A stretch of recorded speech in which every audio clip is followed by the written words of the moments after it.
Hello welcome back to the new reaction video. और अभी जिस वीडियो के ऊपर हम लोग रिएक्ट करने वाले हैं उस वीडियो का टाइटल है how did Nepal become such a big Hindu nation. अच्छा जी नेपाल नेपाल नेपाल से रिलेटेड वीडियो है और सजेस्टेड वीडियो है। अगर आप लोगों ने चैनल को सब्सक्राइब नहीं किया, सब्सक्राइब लाइक शेयर करना है। और इसी तरीके से अगर आप लोग कोई वीडियो सजेस्ट करना चाहते हैं तो हम दोनों के इंस्टाग्राम के लिंक जो आप डिस्क्रिप्शन लोगों में को आपको डिस्क्रिप्शन मिल में मिल जाएंगे, आप लोग वहाँ पर कर सकते हैं। तो लेट्स गो चेकआउट वीडियो करते हैं कि कैसे नेपाल जो है हिंदू नेशन बना, वो भी बहुत बड़ी हिंदू नेशन बनी है। तो लेट्स देखते गो। हैं आगे वीडियो में। एक ऐसा देश जिसे माना जाता है स्वर्ग का टुकड़ा, एक ऐसा देश अच्छा? जहाँ नहीं बिकती कोई भी नशीली चीज, दुनिया का इकलौता ऐसा देश जिस पर कभी भी किसी विदेशी का आक्रमण नहीं हुआ। दोस्तों हम अच्छा, ये एक है कि पूरी दुनिया में अगर कोई कंट्री है ना जिस पे किसी दूसरे किसी ने भी मतलब उसको फतह नहीं किया, उस पे हुक्मरानी नहीं की किसी दूसरे तो लोगों वो ने, नेपाल है। तो वो नेपाल है। हाँ। बात एक कर रहे हैं रेसिडेंट भारत के पास। पड़ोसी देश नेपाल की। भारत की राजधानी दिल्ली से सिर्फ 600 किलोमीटर दूर हिमालय की गोद में बसे नेपाल ने इंटरनेशनल लेवल पर अपनी अलग और नई पहचान बनाई है। आइए आज आपको बताते हैं नेपाल के सुनहरे इतिहास और विविधता से भरे कल्चर के बारे में, इसलिए वीडियो को आखिर तक जरूर देखिएगा। नेपाल में मेरे ख्याल से ज्यादा है भी हिंदू ही है, हिंदू ही है मेरे ख्याल से नेपाल। 80% शायद। नेपाल के बारे में जानने से पहले आइए आपको नेपाल के बारे में कुछ अनोखे फैक्ट्स बताते हैं। कहने को तो नेपाल एक अलग देश है, लेकिन नेपाल की बहुत सी ऐसी चीजें और कुछ ऐसी बातें हैं जो आज भी भारत से जुड़ी हुई हैं। नेपाल में अलग अलग प्राचीन सांस्कृतिक विरासत है और आपको बता दें कि वैदिक काल के रिकॉर्ड से ही नेपाल शब्द को लिया गया है। साथ ही साथ बुद्ध धर्म के संस्थापक गौतम बुद्ध का जन्म भी दक्षिणी नेपाल की लुम्बिनी में हुआ था। वहीं first world war, second world war में अपनी अलग छाप छोड़ने वाले गोरखा भी नेपाल की जमीन से ही निकले और आज भी ब्रिटिश आर्मी में गोरखाओं की भर्ती की जाती है। आपको बता दें कि नेपाल दुनिया में सबसे बड़ा देश है जहां की ज्यादातर जनसंख्या हिंदू है। इतना ही नहीं, नेपाल के 81% हिंदू धर्म को मानने वाले लोग हैं। इसलिए नेपाल को दुनिया का सबसे बड़ा हिंदू धर्मावलंबी राष्ट्र भी कहा जाता है। जबकि देश की मेन माइनॉरिटीज में तिब्बतन बुद्धिस्ट, मुस्लिम, किरांतस और क्रिश्चियन लोग हैं। आपको बता दें कि अपनी यार मेरे ख्याल से बुद्धिस्ट ज्यादा है। मुझे जैसे फिगर्स का, वैसे मैं गलत हो सकता हूँ, बट मुझे ये पता था कि इसमें जो है ना हिंदूज हैं, लेकिन खूबसूरती वो के लिए बुद्धिस्ट फेमस ये को भी देश बीच में पूरी ऐड दुनिया में करते हैं। मशहूर है। नेपाल अपने यहाँ के पक्षियों के लिए भी फेमस है। पूरी हाँ। दुनिया के पक्षियों के लगभग 8% पक्षी इस देश में। जिन लोगों को बर्ड्स पसंद हैं वो इसको देखने के लिए दूर दूर से आते हैं। वहीं अगर हम नेपाल की ज्योग्राफी की बात करें तो इसकी कुल लंबाई करीब 800 किलोमीटर और चौड़ाई 200 किलोमीटर है और ये भौगोलिक रूप से यानी कि ज्योग्राफिकल फॉर्म से 3 भागों में बटा हुआ है, जो है पर्वतीय क्षेत्र, शिवालिक क्षेत्र और तराई क्षेत्र। नेपाल का क्षेत्रफल 1,47,181 वर्ग किलोमीटर है। आपको बता दें कि देश क्षेत्रफल के हिसाब से दुनिया का 93वां सबसे बड़ा देश है और वहीं जनसंख्या के हिसाब से दुनिया का 41वां सबसे बड़ा देश है। नेपाल की वर्तमान जनसंख्या लगभग 3 करोड़ 30 लाख है। नेपाल की राज्य भाषा नेपाली है और यहाँ के लोगों को भी नेपाली कहा जाता है। नेपाल की राजधानी काठमांडू है। नेपाल के नए संविधान के मुताबिक नेपाल को 7 राज्यों में बांटा गया है। इन सभी राज्यों को मिलाकर पूरे देश में कुल 77 जिले हैं। नेपाल देश की संस्कृति तिब्बत एवं भारत से काफी मिलती जुलती है। नेपाल में नेपाली भाषा को छोड़कर मुख्य रूप से 6 भाषाएं और बोली जाती हैं, जो कि गुरुंग, तामांग, नेपा भाषा नेवा, गोरखाली, किराती और मगर है। तो ये तो थे नेपाल से जुड़े कुछ फैक्ट्स। आइए बात करते हैं नेपाल के इतिहास के बारे में। आपको बता दें कि नेपाल बहुत पहले अशोक साम्राज्य का एक हिस्सा हुआ करता था। 3री शताब्दी में ही अशोक साम्राज्य ने नेपाल को अपने अधिकार में ले लिया था। इसके बाद 4वीं शताब्दी में नेपाल राज्य ने समुद्रगुप्त की सत्ता को स्वीकार कर लिया और फिर 7वीं शताब्दी में नेपाल पर अपना अधिकार जमाने के लिए तिब्बत ने हमला कर दिया और नेपाल पर अपना अधिकार जमा लिया। इन सभी हमलों के बाद नेपाल के आंतरिक संघर्ष यानी कि बहुत से इंटरनल कॉन्फ्लिक्ट्स हुए, जिसके कारण नेपाल में स्थितियां बहुत ज्यादा खराब होने लगी और 11वीं शताब्दी आते आते नेपाल में ठाकुरी वंश के राजाओं ने अपना अधिकार जमा लिया। इन सभी के बाद नेपाल में मल्ल वंश का उदय हुआ। नेपाल में मल्ल वंश के सबसे प्रसिद्ध शासक यक्षमल्ल ने लगभग 1428 ईस्वी से लेकर 1475 ईस्वी तक राज किया। इसके बाद आपको बता दें कि प्रसिद्ध शासक यक्षमल्ल ने मरने से पहले ही राज्य का बंटवारा अपने बेटे और बेटियों में कर दिया था। इस बंटवारे की वजह से नेपाल काठमांडू और भात गांव के 2 राइवल स्टेट्स में बंट गया।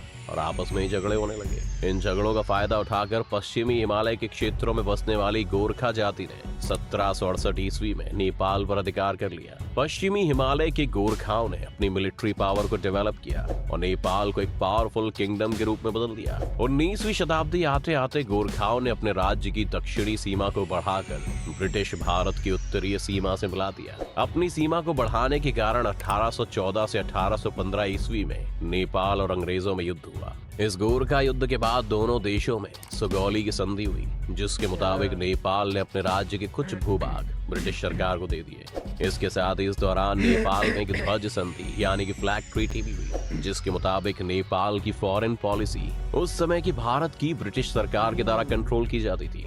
इस तरह से कुछ रेस्ट्रिक्शंस के साथ नेपाल एक आजाद देश बना रहा। इसके बाद साल 1951 से 1960 में राजा महेंद्र पंचायत प्रणाली यानी कि पंचायत सिस्टम को लेकर आए। तब नेपाल में बहुपार्टी लोकतंत्र यानी कि मल्टी पार्टी डेमोक्रेसी को डेवलप किया गया। उसके बाद 1990 में संसदीय सरकार को राजा महेंद्र के बेटे राजा बीरेंद्र ने बहाल यानी कि रिस्टोर कर दिया। इसके बाद तकरीबन 10 सालों तक नेपाल को कम्युनिटी माओवादी उग्रवाद, जिसे कम्युनिस्ट माओइस्ट इंसर्जेंसी के नाम से भी जाना जाता है, का सामना करना पड़ा था, जिसके चलते 2000 में राजशाही की भी समाप्ति कर दी गई। अब तक नेपाल बहुत से राजनीतिक उथल पुथल का सामना कर चुका था, इसलिए वहां की राजशाही खत्म होने के बाद वहां के शासकों ने नेपाल को एक संवैधानिक कंट्री बनाने का सोचा। इस दौरान नेपाल की दूसरी वैधानिक असेंबली कॉन्स्टिट्यूएंट असेंबली ने 2015 में नए संविधान को प्रमोट किया था। वहीं सालों के राजनीतिक उथल पुथल और संघर्षों के बाद 20 सितंबर 2015 को नया संविधान लागू किया गया। आपको बता दें कि नेपाल इससे पहले दुनिया का एकमात्र हिंदू राष्ट्र था, लेकिन वर्तमान संविधान ने नेपाल को धर्मनिरपेक्ष राज्य यानी कि सेक्युलर स्टेट घोषित किया है। नेपाल के संविधान में सभी नागरिकों को अपनी इच्छानुसार धर्म का पालन करने की आजादी दी गई है। आज भी नेपाल के ज्यादातर लोग हिंदू धर्म को मानते हैं, वहीं माइनॉरिटी बौद्ध धर्म को फॉलो करती है। दोस्तों, आपको बता दें कि नेपाल में संस्कृत के बहुत से हाथ से लिखे हुए ग्रंथ मिलते हैं, जिससे पता चलता है कि पुराने समय में नेपाल में संस्कृत को बहुत माना जाता था। वहीं दोस्तों, आपको बता दें कि महाभारत में भी नेपाल का जिक्र मिलता है, जिसमें कर्ण की जीत का उल्लेख मिला है। ऐसा कहा जाता है कि नेपाल देश में जो राजा थे कर्ण, उन्हें जीतकर हिमालय पर्वत से नीचे उतर आया और फिर पूर्व की ओर आगे बढ़ा। इससे पता चलता है कि पुराने समय में भौगोलिक एवं सांस्कृतिक व्यू से नेपाल को भारत का एक हिस्सा समझा जाता था। नेपाल में बहुत समय तक नॉन आर्यन जातियों का राज्य रहा। मध्ययुग मिडिएवल पीरियड में राजनीतिक सत्ता मेवाड़ राजस्थान के राज्य वंश की एक शाखा के हाथ में आ गई। राजपूतों की यह शाखा मेवाड़ से मुसलमानों के आक्रमण से बचने के लिए नेपाल में आकर बस गई थी। इसी क्षत्रिय वंश का राज्य आज तक नेपाल में चला रहा है। वहीं आपको बता दें कि नेपाल से बहुत से स्थानीय प्राचीन काल से अब तक हिंदू तथा बौद्धों के पुण्य तीर्थ रहे हैं। लुम्बिनी पशुपतिनाथ जैसी जगह भारतवासियों के लिए भी उतनी ही पवित्र है जितनी कि नेपाली। इस वीडियो में ना हिंदी ज्यादा बोली जा रही है, लेकिन ये है कि स्टोरी इंटरेस्टिंग है। मतलब ज्यादा मतलब टोटली अगर देखा जाए तो हिंदू मजहब से रिलेटेड, हिंदू रिलीजियस से रिलेटेड ना ये सारा का सारा कंट्री है। मतलब उसकी जितनी भी हिस्ट्री आप पीछे जाओगे या अब आगे आ रहे हैं तो हमें वही हिंदू मजहब ही, हिंदू रिलीजन ही देखने के लिए ज़्यादा मेरा बुद्धिस्ट हैं। अच्छा, बुद्धिस्ट का एक तो नज़र इसलिए ज़्यादा आता है क्योंकि उनकी ना वो जहाँ पर भी बुद्ध बने हुए होते हैं ना, मूर्तियाँ बनी होती हैं, बहुत बड़ी बड़ी बनी हुई होती हैं। तो नेपाल में भी ना इस तरह के एक तो दूसरे बहुत ज़्यादा हैं, मंदिर वगैरह बहुत ज़्यादा हैं, लेकिन वहाँ पर बुद्धिस्ट भी हैं, लेकिन बुद्धिस्ट की शायद तादाद कम है, हिंदू से कम ही है।